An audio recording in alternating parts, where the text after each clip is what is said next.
Good day everyone, I am Riya Malinao, BSBA Finance. I am the next reporter about the Philippines revolutions. My topics is all about the retreat to Biak na Bato, the women of the revolutions, the Biak na Bato Republic, Treaty of Peace at Biak na Bato, and lastly, the failure of the ceasefire. First, retreat to Biak na Bato. On May 10, the same day when the Bonifacio brothers were executed, the Spaniards assaulted Maragondon. Aguinaldo and his dwelling forces were forced to evacuate the town on May 12. With all of Cavite retaken by the Spaniards, Aguinaldo with 500 of his loyal men began their circuitous retreats to Batangas and finally to Biak na Bato, Bulacan, where he established his headquarters. While in Batangas, Aguinaldo and his force joined with General Miguel Malvar in a battle against the Spaniards in Palisay. On June 10, Aguinaldo and his men crossed the Pasig River and camped at Mount Puray, Montalban. After the Battle of Puray, de Luzon, Manila, Morong, Bulacan, Laguna, Nueva Ecija, Batangas, Tarlac, and Pangasinan was established, it was headed by Father Pedro.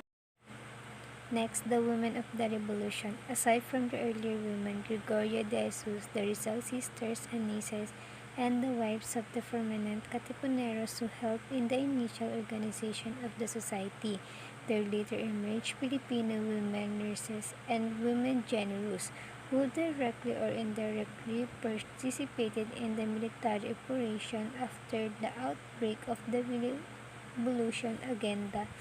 Canaban, a general and a native of Santa Cruz, Laguna, helped General Miguel Malvar assault a Spanish outpost in San Pablo on October 1897. For her exploits, she was regarded as Tagalog Juan of Arc, Trinidad, Texans, the mother of Biak na Bato, a war of nurse from Bulacan, fought invariable under the command of General Gregorio del Pilar. Tomas Mascardo and Mariano Leonara and Teresa Magbanua, a college-educated Ilongga fought in the battlefield in Panay. She is known as the Juan of Arc of the Visayas. Next is the Biak na Bato Republic. Aguinaldo assembled his general and leaders at Biak na Bato on October 1897. They decided to establish a republic with a constitution copied from the Cuban Constitution of 1895.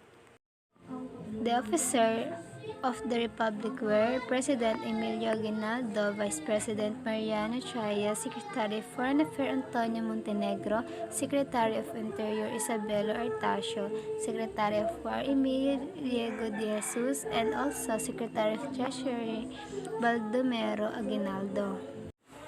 The Constitution prepared by Isabelo Artacio provided of a Supreme Council which could give orders with the force of law, impose, collect taxes, and direct military operations. It also provided for a Bill of Rights, religious freedom, right to education, press freedom, and freedom to exercise any of the professions, and it made Tagalog as the official language of the Republic. Treaty of Peace at Biak na Bato. It should be noted that the demands of President Aguinaldo as contained in his manifesto of July to the people did not mention anymore about separation from Spain. The revolutionary chef, however, strongly demanded for the explosion of the rights and the equality before the law. The reformists' undertones of the manifesto were not lost on the Spanish authorities. They knew that it would still be possible for Aguinaldo to return to the old Spanish rule. And also, the Spanish authorities, through as Pedro Materno to Madrid, and negotiate peace with the Revolucionista. After 5 months of long but thorough deliberations, A peace treaty was agreed by both parties on December 14, 1897. The fact provided the following.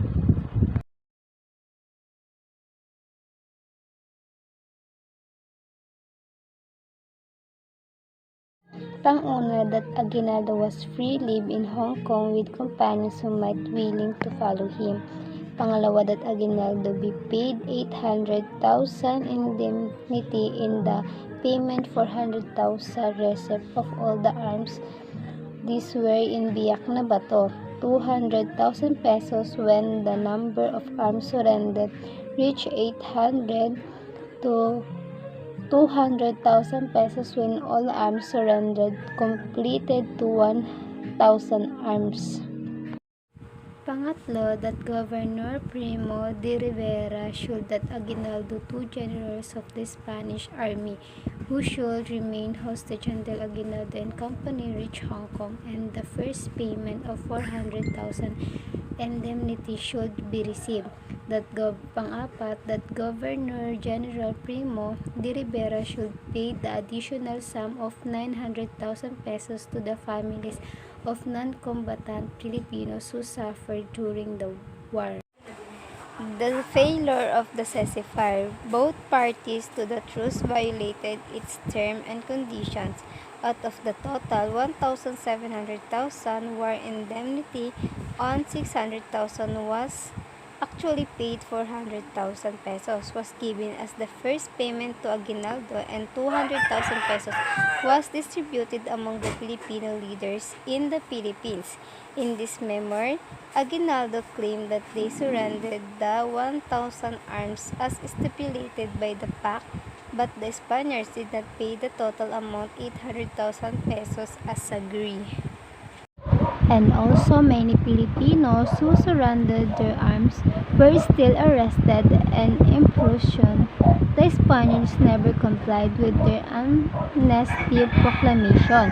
Some Filipinos doubted Spanish sincerity and did not surrender their arms. Thus, periodic skirmishes occurred between Filipinos and Spaniards.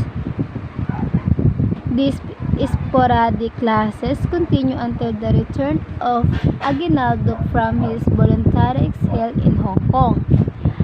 An indisputable proof of the failure of the truce was the establishment in Central Zone of the Central Executive Committee, headed by the General Francisco Macabulos.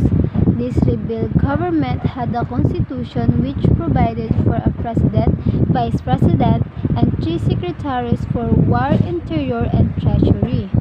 The Spanish authorities, through the pact of Biak na Bato, they ended the revolutions by exiling and isolating its leader in Hong Kong. On the other hand, some of the Filipino leaders, especially those left behind, left that the pact was a temporary respite and that they believed the Hong Kong exile and could use the money to procure.